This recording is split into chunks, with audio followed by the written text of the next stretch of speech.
Hello guys, in this video I am going to show you how to set the amount of percentage charge at start of journey function in the Zap-Map application.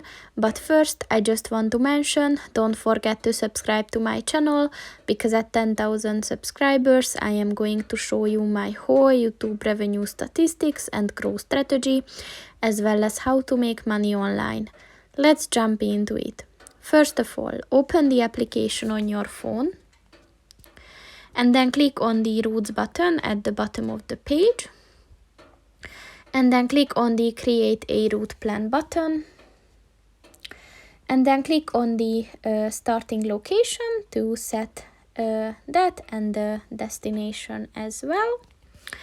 And then click on the next step to confirm this route. And here, click on the More Options button, and at the Battery Charge on Journey section, look for the percentage charge at start of journey. And as you can see, you can drag this orange circle from 35% up to 100. So just set the one that you want to use. And that's pretty much it for this video, guys. See you in the next one. Goodbye.